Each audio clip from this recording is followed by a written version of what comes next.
You're being watched. Police, stop!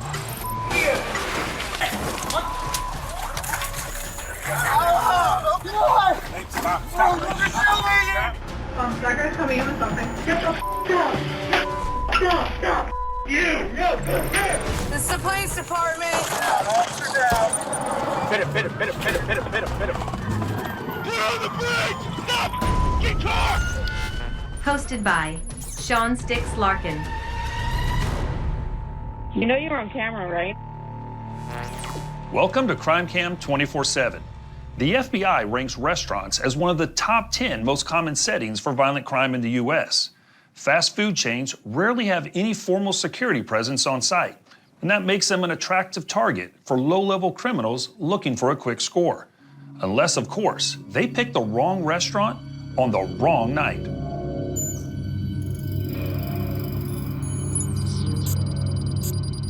Louisville, Kentucky.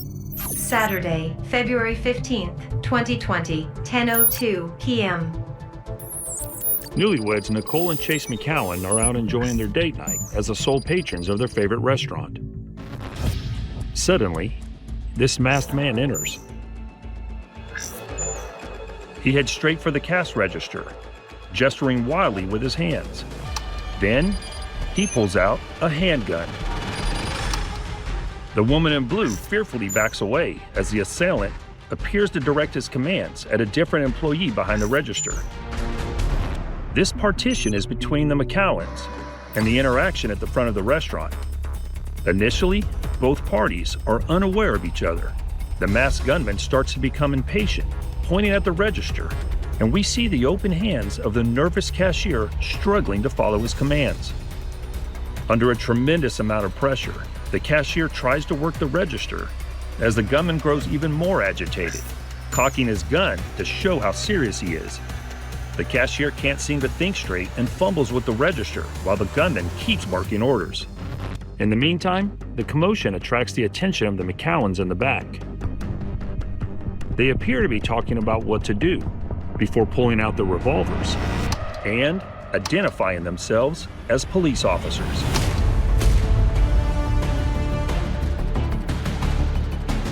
The cop couple snap into action. As they approach the suspect, they do it tactically by splitting up and making a V. This forces the suspect's attention to be divided between the two off-duty officers. So I initially just saw his face and I saw the mask, but it's a surgical mask. It's flu season. I didn't think a whole lot of it at the time, but it was the cashier's behavior that stood out, especially when I saw her hands go up. I looked at him and I was like, is he doing what I think he's doing? And he had a better view than I did and saw that he had a gun in his hand and it was a robbery taking place. So at that point, we just fell on training. You can see me start to yell at him to drop the weapon and put his hands up, and he didn't listen to that part, took off out the door. The brave couple chased the suspect before apprehending and holding him at gunpoint until Louisville Metro Police arrived. 30-year-old Justin Carter was charged with robbery in the first degree, possession of a handgun by a convicted felon, and receiving stolen property. He was sentenced to 13 years in prison. This next bit of footage, captured on both dash and body cam, provides a first-hand look at just how dangerous things can get for police officers when a fearless suspect refuses to give up, no matter what's in his path.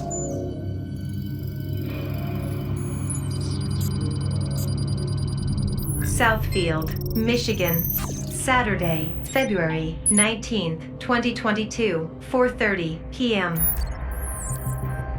A patrol officer is tailing a vehicle reported stolen from a nearby jurisdiction.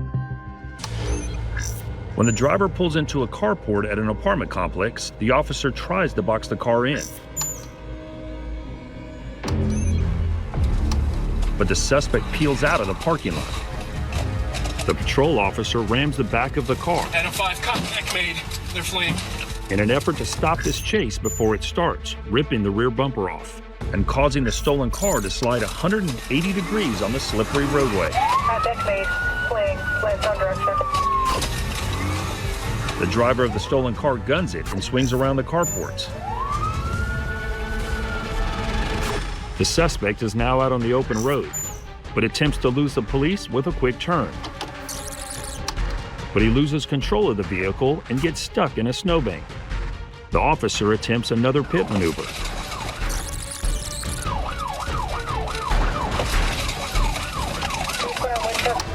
This time, he wedges the stolen car onto a snow-covered median, preventing the suspect from fleeing. Get out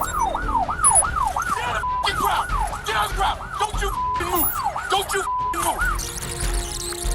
The officer exits his patrol unit and circles around to the passenger side of the stolen car. The passenger dives out onto the ground as ordered. Meanwhile, the suspect exits the stolen vehicle Don't you move! and hops into the police cruiser. The officer struggles to pull the door open.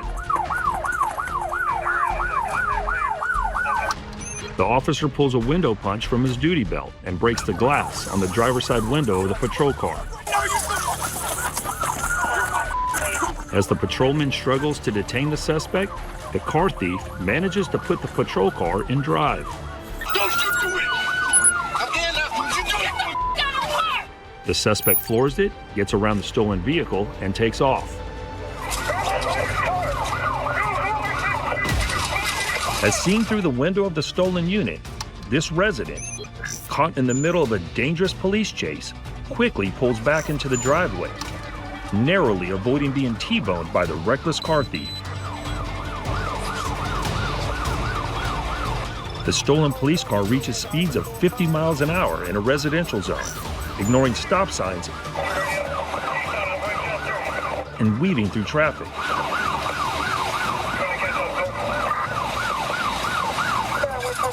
As the suspect rounds a bend and barrels over a roundabout.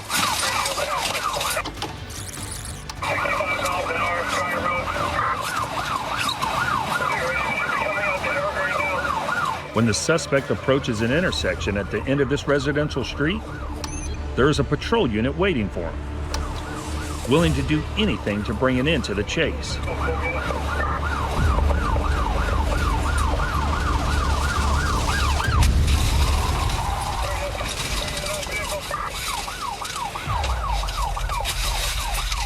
After a violent collision, the suspect struggles with deployed airbags. While the suspect is still trying to get his bearings, officers arrive seconds later. The first units on scene hold the suspect at gunpoint, ordering him to surrender. You're up. I got you. Don't let him get away. Don't you let him get away. Meanwhile, the determined officer who initiated the pursuit, now riding passenger in another cruiser, arrives. Box it in. Just don't run over anybody. Watch out. Careful, careful, careful. Officers struggle to get eyes on the suspect, with the side window airbags blocking their view. When officers get a clear view of the suspect, an officer's rifle is just inches from his hands. But police quickly pull the suspect from the vehicle. I said you was. He kidnapped. Get the out of the You stupid. The suspect is identified as 27-year-old Charleston DeJuan Williams. His 7-minute chase through metropolitan Detroit in 2 vehicles resulted in 10 felony charges, including resisting arrest and fleeing from police. William pleads no contest to the charges in April of 2022 and is sentenced to 19 months in a Michigan state prison. He was paroled in September of 2023.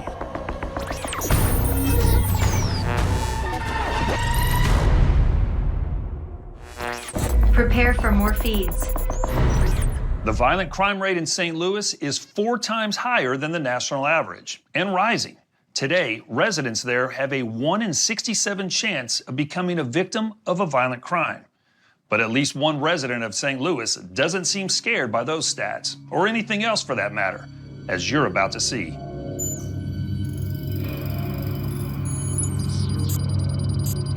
St. Louis, Missouri. Wednesday, August 28, 2019, 12:34 a.m. It's near closing time at Berman's Tavern on the south side of St. Louis. A group of regulars are seated at the bar enjoying the last few drinks of the night. Suddenly, the bartender and patrons are spooked by a sight at the entrance. One by one, they all surrender and get on the ground. Except for this man, 57-year-old master auto mechanic Tony Tovar. As Tovar's friend ducks underneath the bar, Tovar says something to him, takes a long swig of his beer, and goes back to scrolling on his phone. After several seconds, a man carrying a rifle appears on camera. Tovar is unbothered by his presence. Tovar's refusal to comply has caught the attention of the gunman, who shoves the barrel of the rifle into Tovar's ribs and tries to rip the phone from his hands. But Tovar is having none of it, wrenching his phone back from the would-be thief's hands. The gunman makes his way behind the bar, searching for something to steal. The robber demands Tovar hand over his cash, but the patron, staring down the barrel of a rifle, tells him he's saving his last $2 for another beer. The hapless gunman picks over items on the bar top, while Tovar casually lights up a cigarette. The robber pockets a cell phone from the bar before making his way back to the other bar patrons to shake them down. He demands Tovar's drinking buddy stand up and empty his pockets. With the barrel of the rifle pressed against his back, the frightened man empties cash from his wallet and tosses it on the bar. Tovar, casually observing the armed robbery, exchanges a few more words with the gunman. It's clear he's not giving up his beer money. The armed man then calls the bartender to his feet, ushering him at gunpoint to open the cash register and down on the floor behind the bar.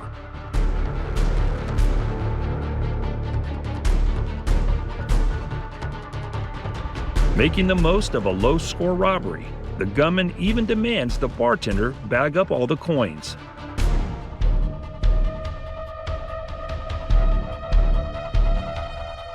Before the armed man makes his escape, Tovar has a request for the robber. He asks the gunman to grab him a beer while he's behind the bar, but the thief ignores him. The thief got away with a little over $300 from the cash register and a bar patron's phone. 2 days after the robbery, St. Louis Metro PD identify and arrest 37-year-old Kevin Jerome Moore on 4 counts of robbery and 1 count of armed criminal action. In July of 2021, he was sentenced to 141 months in federal prison. Though the gunman didn't fulfill our hero's request for a beer at the end of the robbery, Tovar's point was made loud and clear. He's not about to let a violent criminal ruin his good time.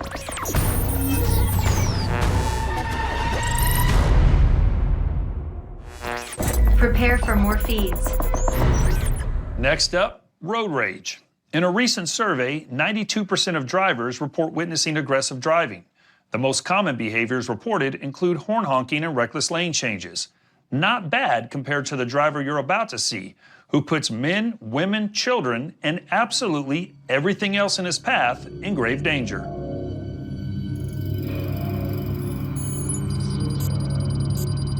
Portland, Oregon, Saturday, June 10th, 2023, 9:54 a.m.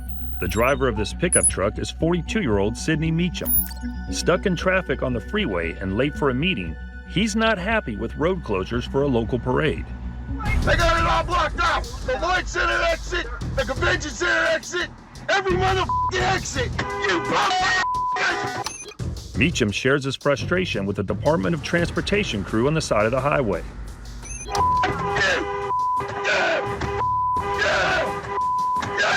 The driver decides a little music is in order. To ease the tension, he turns on the radio.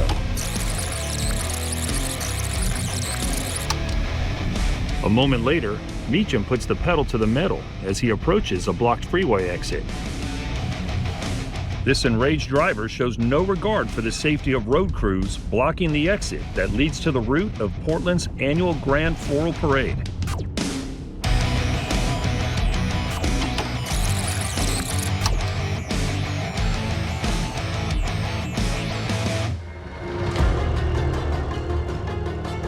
Meacham dodges a utility truck and barrels directly into the path of onlookers. Frightened spectators panic as Meacham drives his truck, which can essentially be used as a 5,000-pound bullet right through the blocked-off area. Some people not running for their lives wave at the enraged driver, hoping he'll stop, including this officer on foot. With Meacham now inside the perimeter of the parade route, the officers on hand decide not to aggressively pursue, as the driver would increase speed and put pedestrians at greater risk. As Meacham careens along the parade route, more people run for cover, while others desperately attempt to flag down the out-of-control driver. Moments later, this motor officer commands the raging driver to stop his vehicle. Meacham nods in agreement, but he has no intention of stopping now. The motor officer risks his own safety to stop Meacham, but the driver ignores commands from the officer and continues his reckless abandon. I'm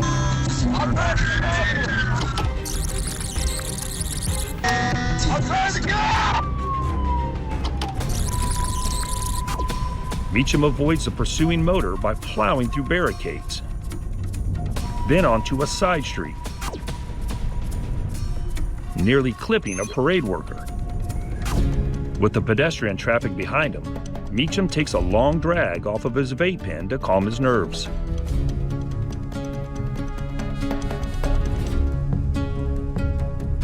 An unmarked cruiser bears down on Meacham, attempting to block him in a turning lane. Meacham takes a deep breath. It appears this may be the end of the line for this rage ride.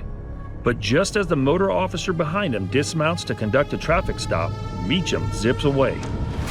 Meacham eventually parks his truck on a residential street after a dangerous 15-minute rampage through a busy city parade. Portland police called off the pursuit due to heavy traffic in the busy downtown area, but descended on Meacham shortly after he parked. Miraculously, no one was injured or killed during the road rage incident. Meacham, who has a lengthy prior criminal history, including traffic violations and sex crimes, was charged with 38 counts of felony and misdemeanors, ranging from attempting to elude police to reckless endangerment and unlawful use of a weapon, which in this case was his vehicle. Meacham's case is pending in Multnomah County, Oregon. Have you captured a crime on camera? Please send your videos and tips to crimecam247@lawnews.com.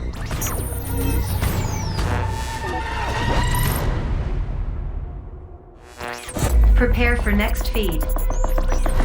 Every officer knows the saying, nothing good ever happens after 2 a.m. During graveyard shifts, DUI stops are some of the most frequent calls, followed by burglary checks on closed businesses. Fortunately, sometimes the criminals make things easy for the night shift officers, as you're about to see.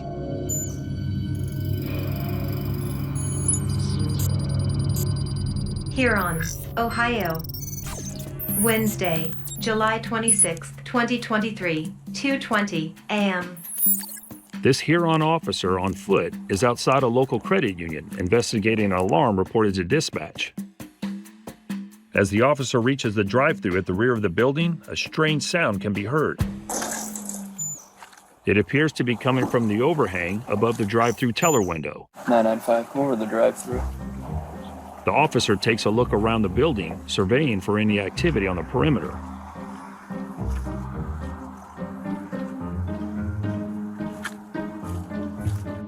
A second officer arrives at the drive-thru. The two zero in on a panel attached to the drive-thru ceiling as the noise continues. The first responding officer positions himself several feet from a recycling bin, conveniently placed underneath the panel, while the second officer takes a position in the drive-thru lane. Both officers have their service weapons at the ready. Now, nothing to do but wait. A second later, the panel flies open, prompting the officer to draw his weapon. Both officers take several steps back, weapons aimed at the now open panel above the drive-thru.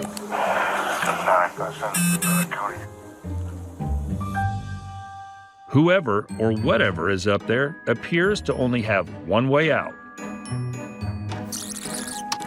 Seconds later, a backpack appears from the opening and drops to the ground.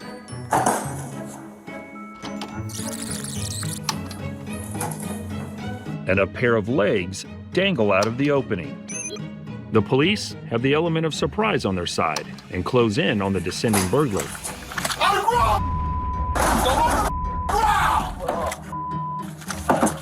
Get out. Get out. Okay. Just put your hand behind your back. And just like that, the officers take out the trash. Or more accurately, the recycling. Get out. Get out. Okay. Adding insult to injury, as officers maneuver the suspect, the wheels of the recycling bin spin. And the burglar falls flat on his face. The suspect was identified as 27-year-old Tristan Heidel, who told police he broke into the credit union because he was broke. The backpack he dropped out of the ceiling contained tools and a drill.